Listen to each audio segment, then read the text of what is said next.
Good morning student. आज हम लोग दो चर वाले रैखिक समीकरण के दूसरे वीडियो में आ रहे हैं। पिछले वीडियो में मैंने आप लोगों को बताया था दो चर वाला रैखिक समीकरण क्या है, उसके हल क्या हैं, ठीक है, उसका व्यापक रूप, उनके आलेख के विषय में। आज हम लोग दो चर वाले रैखिक समीकरण युग्म के विभिन्न स्थितियों की चर्चा करेंगे, जिसमें किस स्थिति में वह उसका अनेक हल होता है, किस स्थिति में उसके एक हल होते हैं, किन स्थितियों में कोई भी हल नहीं निकलता है।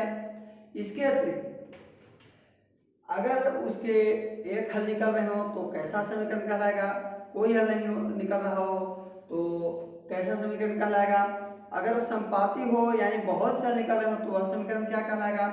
इन स्थितियों में उनके आलेख क्या होंगे, उनके ग्राफ किस प्रकार के होंगे, इन संदर्भ में आज हम लोग चर्चा करेंगे। ठीक है, तो चलते हैं, हम लोग शुरू करते हैं अपना वीडियो। सबसे पहले दो चर वाले रैखिक समीकरण का हम लोग व्यापक रूप क्या देखें, तो दो चर वाले रैखिक समीकरण का व्यापक रूप है a1x + b1y + c1 = 0, a2x + b2y + c2 = 0। ठीक है, ये समीकरण एक हो गया, एक समीकरण दो हो गया। ये दो चर वाले रैखिक समीकरण युग्म है। इन समीकरण युग्मों के उनके x के गुणांक पहले समीकरण में आते हैं, तो x के गुणांक a1 है, y का गुणांक b1 है और अचर पद जो है उसको बोलेंगे c1। उसी प्रकार दूसरे समीकरण में x का गुणांक a2, y का गुणांक b2 और अचर पद c2।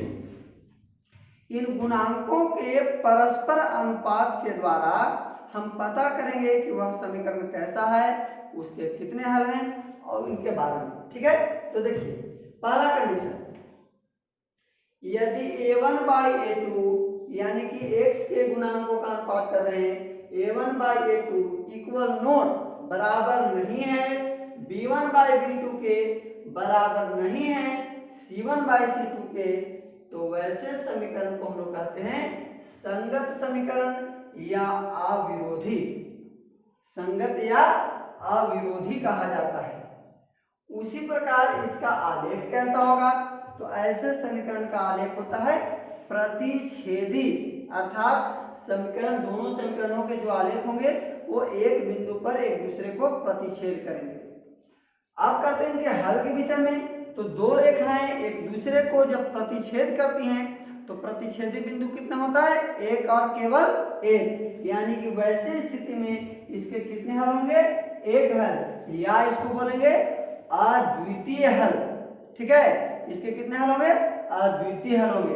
अब इसके ग्राफ के विषय में चर्चा करें तो देखिए ये हो गया हमारा YH, ये हो गया XH, ये हो गया मूल बिंदु हमारा, और इसका जब लाइन खींचेंगे इस प्रकार से, एक पहले समीकरण का आलेख, दूसरे समीकरण का आलेख। ठीक है, तो दोनों देखिएगा एक बिंदु पर क्रॉस करेगा, यही हमारा हो जाएगा हल बिंदु। ठीक है, यानी कि दोनों का समीकरण इस प्रकार से दोनों क्रॉस करेंगे। दूसरा कंडीशन आते हैं, a1/a2 बराबर b1/b2 बराबर नहीं है c1/c2 के, यानी कि पहले दो x के गुणांक और y का गुणांक बराबर हैं, उनके अनुपात बराबर हैं, जबकि अचर पद का जो अनुपात है वो इन दोनों के बराबर नहीं है।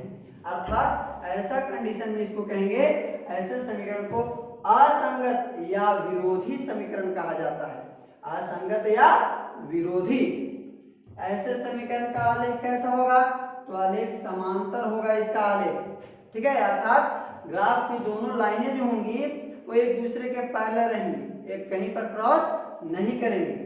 और इनके जब क्रॉस नहीं करेंगी तो हम आपको बताए थे कि इसका जो हल निकलता है वो किन स्थितियों में निकलता है, तो इनका हल निकलता है जब दोनों आलेख की रेखाएं एक दूसरे को क्या करें, क्रॉस करें। और इसमें क्या आ रहा है, समांतर आ जा रहा है, अर्थात एक दूसरे को क्रॉस ही नहीं करेगा। तो जब क्रॉस नहीं करेगा तो क्या हल निकलेगा, आप अपने से अनुमान लगाइए, एक भी बिंदु पर क्रॉस नहीं कर रहा है तो इसका एक भी हल नहीं निकलेगा, यानी कि इसके कोई हल नहीं होंगे। स्थिति देख लीजिए, इस प्रकार से दोनों का पैरेलल लाइन चला जाएगा, यानी कि ना तो एक दूसरे को कहीं पर क्रॉस ही नहीं करेगा तो इसके कोई भी हल नहीं निकलेंगे। अब आते हैं तीसरे कंडीशन पर, अर्थात a1/a2 बराबर b1/b2 बराबर हो c1/c2 के।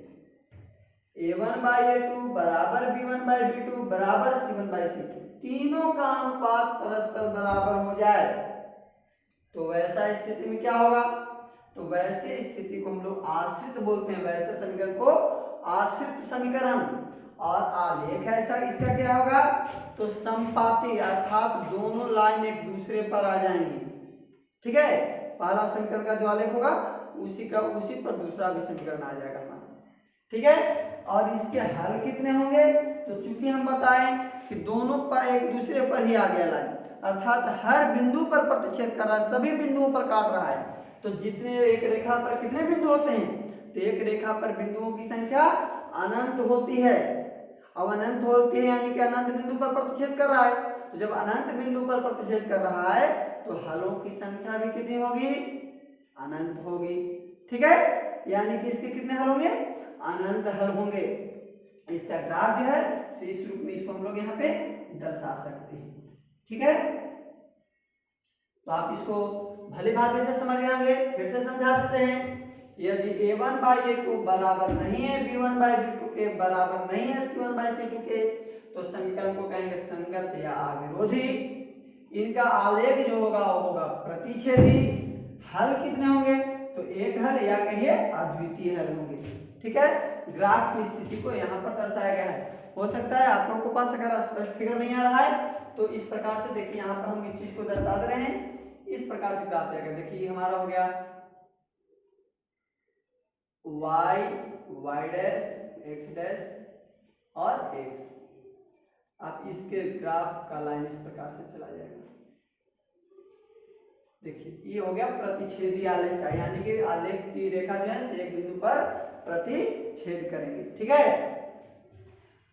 दूसरा कंडीशन, जब a1/a2 बराबर हो b1/b2 के, बराबर नहीं हो c1/c2 के, यानी a1/a2 बराबर b1/b2 बराबर नहीं है c1/c2 के, तो वैसे स्थिति में ऐसे समीकरण को असंगत या विरोधी समीकरण कहा जाता है। इनका आलेख जो है वो समांतर होगा। इनके हलों की संख्या जो होगी वो इसका एक भी हल नहीं मिलेगा, क्योंकि दोनों रेखाएं प्रतिच्छेद ही नहीं की। और जब रेखाएं प्रतिच्छेद करती हैं तब ऐसे समीकरण को हम लोग क्या कहते हैं, इसका हल निकलेगा। लेकिन जब आलेख की रेखा प्रतिच्छेद ही नहीं कर रही है, स्वाभाविक है इसका कोई भी हल नहीं निकलेगा। इसका आलेख का कंडीशन यहाँ पर आप लोग को दर्शा दिया गया है। तीसरा कंडीशन है a1/a2 बराबर b1/b2 बराबर c1/c2, यानी तीनों बराबर हो जाए तो ऐसे समीकरण को क्या कहेंगे, आश्रित समीकरण। इनका आलेख कैसा होगा, तो आलेख हो जाएगा संपाती। और चूंकि संपाती मतलब कि दोनों लाइन एक ही पर आ गई, ऐसी स्थिति में जितने भी रेखा पर बिंदु होते हैं उन सभी बिंदुओं पर प्रतिच्छेद करेगा। तो ऐसी स्थिति में इसके हल कितने निकलेंगे, अनेक हल निकलेंगे। ये कंडीशन, इसका फिगर दर्शाया गया है। आप लोग इसको उतार सकते हैं। उसके बाद मैं आप लोग को बताऊंगा, एक उदाहरण लेकर के चेक करने के लिए बता दूंगा। उसके बाद हम लोग हल इसका चर्चा करेंगे, इसके हल करने की विधियां, यानी कि उसका अद्वितीय हल हो तो वैसी स्थिति में उसको हल निकालने के तरीका पूछेंगे। चूंकि अनेक हल होगा तो बहुत से इसके हल निकल सकते हैं, तो हम लोग यहाँ पर हल करने के लिए सीखेंगे। अद्वितीय हल किसी समीकरण का हो तो उसको कितने तरीकों से हल करेंगे, कितनी विधियां हम लोगों को पढ़नी है, उसके बारे में चर्चा करेंगे। और हर विधि का एक एक उदाहरण देकर के मैं आप लोगों को समझाऊंगा। आप उस पर प्रैक्टिस कीजिएगा अपने एक्सरसाइज बुक से। उसके बाद आपका एक्सरसाइज जो है सो समाप्त हो जाएगा। ठीक है, तब तक इसको उतारिए पहले आप लोग।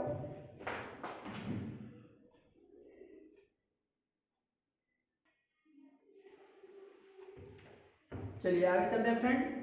अब हम लोग कुछ उदाहरण लेते हैं और इन उदाहरणों के आधार पर हम आप लोग को चेक करके बताएंगे कि किस स्थिति में आलेख क्या होगा, उसके हल कितने होंगे, कैसा समीकरण है, उसके बारे में जानकारी देंगे।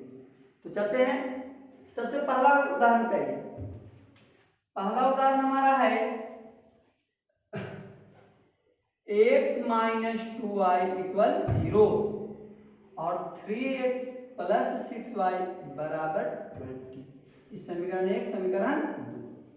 सबसे पहले इसमें क्या कीजिए, आप लोग x y के गुणांक को चुन लीजिए। अभी आप लोगों को थोड़ा सा कहीं हो सकता है कंफ्यूजन हो कि जो व्यापक रूप बताए थे आपने, वो बताए थे हम ax plus by plus C equal 0, और यहाँ पर किस रूप में है तो ax प्लस by बराबर सी। तो उसको आप या तो इसको इधर ले आकर कीजिए या फिर इसको इस पार ही रख कर कीजिए, उससे कोई अंतर पड़ने वाला नहीं है। दोनों समीकरण में समान स्थिति है। अगर दोनों को इस पार हम लाएंगे तो दोनों का चिन्ह नेगेटिव होगा, अगर दोनों का प्लस है तो दोनों का पॉजिटिव होगा, उससे कोई अंतर पड़ना नहीं है। आप ऐसे भी चेक कर सकते हैं। चलिए तो देखते हैं हम लोग। तो पहले समीकरण में a1 x का गुणांक कितना है, कुछ नहीं दिया हुआ है तो 1 छिपा है। वो पता होता है कि किसी संख्या के गुणांक रूप में एक लिख सकते हैं। b1 क्या है हमारा, तो y का गुणांक है -2। अचर पद कितना हमारा है, तो अचर पद यानी कि c1 को हम ले लेते हैं 0। उसी प्रकार इस दूसरे समीकरण में आइए, a2 कितना है हमारा, x का गुणांक 3, b2 कितना है 6 और c2 हमारा क्या है 20। आप लिखेंगे अनुपात से चलते हैं, जो अनुपात हमारा है अनुपात से करते हैं। तो देखिएगा a1 बाई a2 बराबर b1 बाई b2 बराबर c1 बाई c2। a1 का मान कितना 1, a2 का मान 3, b1 का मान कितना -2, b2 का मान कितना 6, c1 का मान 20 और c2 का मान 20। तो काटिए 2 एकम 2, 2 तिहाई 6, यानी क्या है 1/3 इक्वल -1/3 बराबर 0। तीनों बराबर है, नहीं बराबर है, यानी कि ये तीनों इक्वल आपस में नहीं है। इसलिए कहेंगे कि a1 बाई a2 बराबर नहीं है b1 बाई b2 के, बराबर नहीं है c1 बाई c2 के। ठीक है ना, यानी कि स्थितियां तीनों आपस में बराबर नहीं है। तो आपको बताया था हमने कि जब a1 बाई a2 बराबर नहीं हो b1 बाई b2 के, बराबर नहीं हो c1 बाई c2 के, तो वैसी स्थिति में दिए गए समीकरण के कैसे समीकरण होगा, तो समीकरण होगा संगत या अविरोधी। ठीक है, कैसा समीकरण है ये, संगत या अविरोधी। अब आइए इसका आलेख कैसा होगा, तो संगत या विरोधी समीकरण का आलेख होता है प्रतिच्छेदी, अर्थात इसका आलेख कैसा होगा प्रतिच्छेदी। अब प्रतिच्छेदी जब आलेख हो तो वैसी स्थिति में हलों की संख्या कितनी होती है, तो उसका एक हल या अद्वितीय हल होता है। क्लियर है, इसके कितने हल निकलेंगे, तो एक हल निकलेगा या अद्वितीय निकलेगा। कैसा समीकरण है, तो संगत समीकरण है या विरोधी समीकरण है। इसका आलेख कैसा होगा, प्रतिच्छेदी होगा। अब इससे आपको 3 तरह से क्वेश्चन परीक्षा में पूछा जा सकता है ऑब्जेक्टिव। यह तो एक क्वेश्चन दे देगा, अब पूछेगा बताइए इसका आलेख कैसा है, तो आलेख हम लोग इस हिसाब से पता करेंगे। अगर तीनों बराबर हम लोग को नहीं आया तो इसलिए हम कहेंगे इसका आलेख जो है प्रतिच्छेदी होगा। या पूछेगा इसके कितने हल होंगे, तो प्रतिच्छेदी समीकरण का एक हल होता है, इसके एक हल होंगे। या पूछ देगा ये समीकरण कैसा है, तो बोलेंगे संगत समीकरण है या अविरोधी समीकरण है। कभी कभी ऐसा भी पूछता है आप लोग से कि अविरोधी समीकरण होने की शर्त क्या है, तो बताएंगे a1 by a2 equal note b1 by b2 equal note c1 by c2। यह समीकरण आलेख को प्रतिच्छेदी होने की शर्त क्या, किस स्थिति में प्रतिच्छेदी होगा, तो ये शर्त दी। क्लियर है, पहला उदाहरण क्लियर। अब चलते हम लोग दूसरे उदाहरण पर चलते हैं, इसको मिटाते चले ना, चलिए इसको मिटाते हैं। आइए दूसरे उदाहरण पर आते हैं। दूसरा उदाहरण हमारा क्या है, तो दूसरा उदाहरण हमारा है 2x प्लस 3y इक्वल 9 समीकरण है, और 4x प्लस 6y इक्वल 18 ये दूसरा समीकरण है। इसमें से a1 b1 चुन लेते हैं हम लोग। a1 कहाँ से चुनते हैं, समीकरण 1 वाला सब 1 होता है, याद रखिएगा। x का गुणांक कितना a1 2, y का गुणांक b1 कहा जाता है 3, अचर पद को क्या बोलते हैं c1। 9 हो गया, a2 4, b2 6 और c2 कितना 18। ठीक है, अनुपात करेंगे तो a1 बाई a2 बराबर b1 बाई b2 बराबर c1 बाई c2। ठीक है, बैठाइए वहां 2/4 3/6 9/18 काटिए। 2 एकम 2, 2 दूनी 4, 3 एकम 3, 3 दूनी 6, 9 एकम 9, 9 दूनी 18।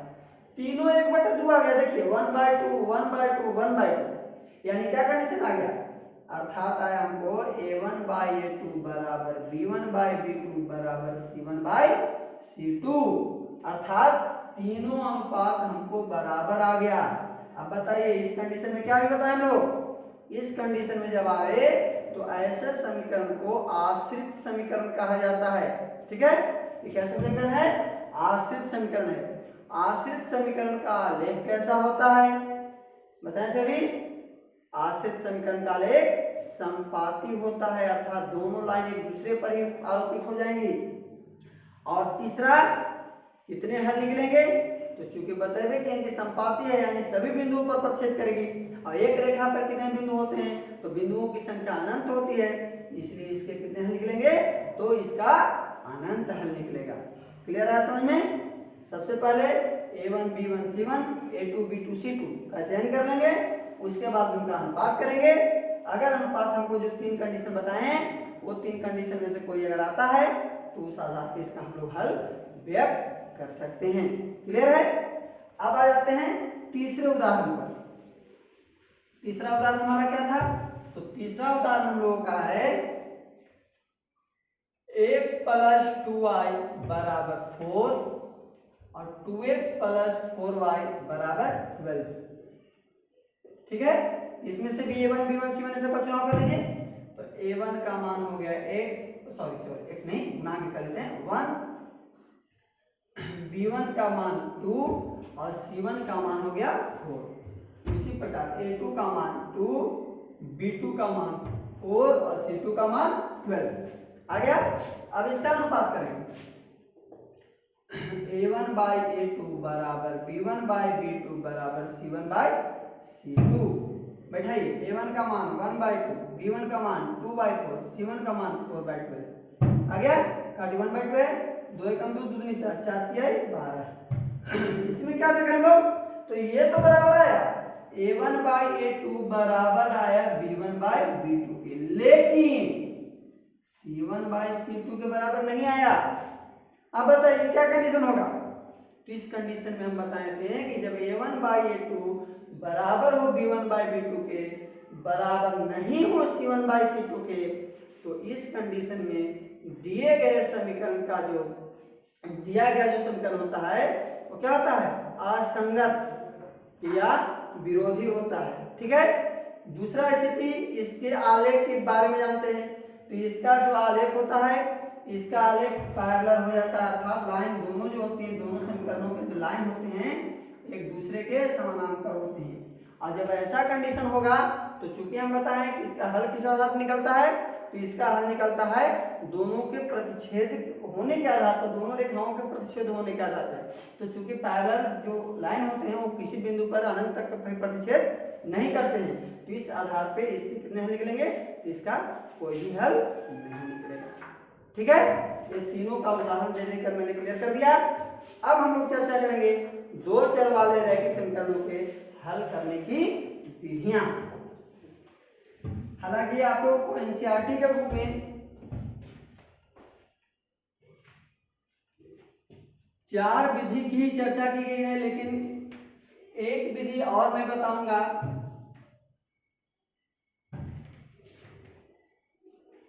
चलते हैं, तो ये विधि सबसे पहला जो जिस विधि से हम लोग को हल करना है, सबसे पहला है आलेखीय विधि, जो कि ग्राफ पेपर से होगा, उसका हम लोग चर्चा यहां पर अभी नहीं करेंगे।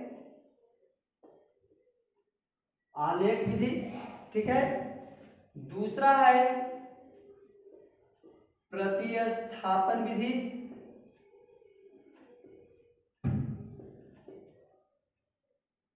तीसरा है विलोपन विधि, चौथा है तुलनात्मक विधि, और पांचवा है वज्र गुणनखंड विधि।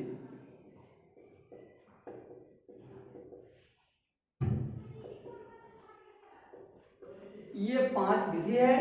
तो पहला विधि तो हम लोग पहले बता चुके कि ग्राफ के माध्यम से होगा, ग्राफ कॉपी चाहिए उसके लिए, तो इसका हम लोग चर्चा भी नहीं करेंगे।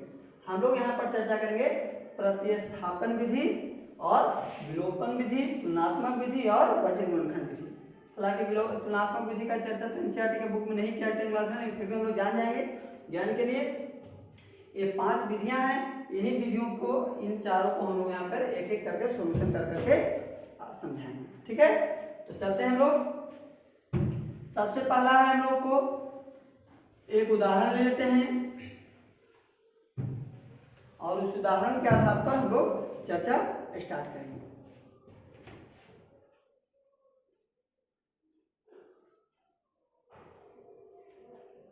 2x प्लस 3y बराबर 5। समीकरण नंबर पहला हो गया। एक लेते हैं x माइनस 4y बराबर -3, ये दूसरा समीकरण। इन दोनों समीकरणों को हम लोग को कहेगा प्रतिस्थापन विधि से हल करने के लिए। प्रतिस्थापन का मतलब पहले समझ लीजिए। प्रतिस्थापन का मतलब होता है कि एक का मान दूसरे स्थान पर उसको रखना या प्रतिस्थापित करना, ये मतलब होता है। इसको हल करने के लिए सर्वप्रथम दोनों में से किसी एक समीकरण से हम चलेंगे और किसी एक चर का मान निकाल लेंगे। सपोज हम समीकरण 1 से चलते हैं। समीकरण 1 से देखिए समीकरण क्या है, 2x प्लस 3y इक्वल 5। किसी एक चर का वैल्यू निकाल लीजिए, x का वैल्यू या y का वैल्यू। चलिए हम x का वैल्यू निकाल लेते हैं। तो 2x बराबर 5, 3y प्लस में इधर क्या हो जाएगा माइनस में, या x का वैल्यू यहाँ से क्या निकलेगा, तो 5 माइनस 3y बाई 2। ठीक है, ये x का वैल्यू हमको प्राप्त होगा। क्लियर है। अब चलते हैं समीकरण 2 में। x का वैल्यू हमको समीकरण 1 से मिला, इस x के वैल्यू को समीकरण 2 में हम लोग रखेंगे, क्योंकि बताएंगे कि जो अद्वितीय हल वाले समीकरण होते हैं उसमें चर के एक ही मान के लिए दोनों को संतुष्ट करेगा कि रैखिक समीकरण युग्म है। ठीक है, तो x का वैल्यू समीकरण 2 में हम लोग रखेंगे। समीकरण 2 में x का मान देने पर, ठीक है, देखिए देते हैं यहाँ पर x है, x का कोई गुणांक है नहीं, x छिपा हुआ रहता है तो उसको रखने से कोई फायदा यहाँ पर है नहीं, तो हम रखते हैं x का वैल्यू कितना रखेंगे, 5 माइनस 3y बाई 2। ठीक है, माइनस क्या है, तो यहाँ माइनस का चिन्ह है दे दिए यहाँ। फिर क्या था 4y, y का वैल्यू तुमको पता है नहीं, बटा में कर लेते हैं, छिपा हुआ रहता है, बराबर कितना इधर रहा 3, इसके नीचे भी 1 रख देते हैं। अब यहाँ भिन्न के घटाव के रूप में आ गया तो भिन्न का घटाव कर लेते हैं। एलसीएम हो गया 2, 2 एकम 2 यानी कि 5 माइनस 3y यहाँ आएगा, माइनस 1 से 2 में भाग 3 2 आएगा, 2 चौके 8y बराबर 3/1। क्रॉस गुना कर लेंगे इसको। देखिए अब इसमें यहाँ लिख देते हैं, हो सकता है कहीं नीचे दिखाई नहीं पड़े आप लोगों को, इसलिए इस साइड में लिख देते हैं। क्रॉस यहाँ से गुना करेंगे, देखिए यहाँ पर क्या बचा है 5 माइनस 3y और माइनस 8y, दोनों माइनस माइनस का चिन्ह क्या होता है, जुड़ता है, 8 और 3 11y बराबर, इधर देखिए 2 तिहाई 6 हो गया। ठीक है, हाँ, तो x माइनस 4y यहाँ पर है हमारा, सॉरी यहाँ पर थोड़ा सा एक मिस्टेक हो गया है, -3 यहाँ पर था जो छूट गया है, तो इस चिन्ह को दे दीजिएगा आप लोग, बाकी ठीक है। हाँ, बाकी हर जगह आप लोगों को कैलकुलेशन ठीक है। हाँ, तो यहाँ पर कितना हुआ 2 तिहाई 6 यानी कि माइनस में 6 आया हम लोग को।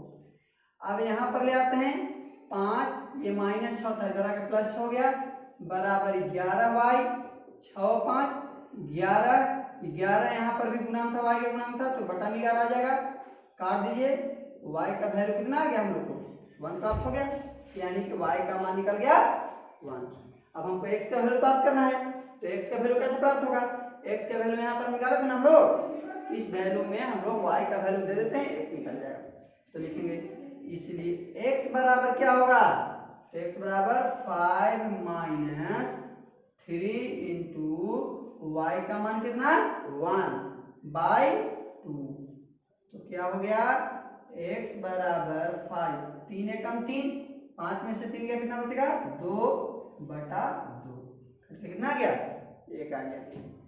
ठीक है, चूंकि चारों विधि का चर्चा हम अगर इसी वीडियो में करते हैं तो वीडियो काफी लंबी हो जाएगी, इसलिए हम सोचेंगे कि आप लोग इस विधि को पहले आज बताया हो, बाकी जो 3 विधियां बची उनका चर्चा हम लोग अगले वीडियो में करेंगे। ठीक है, तब तक आप लोग घर पर इसका प्रैक्टिस कीजिए इस विधि का, और बाकी जो नियम बताया है उसके आधार पर आप लोग उदाहरण लेकर के जांच कीजिए। उसके बाद मैं अगले वीडियो में कल आऊंगा। ठीक, तब तक के लिए धन्यवाद।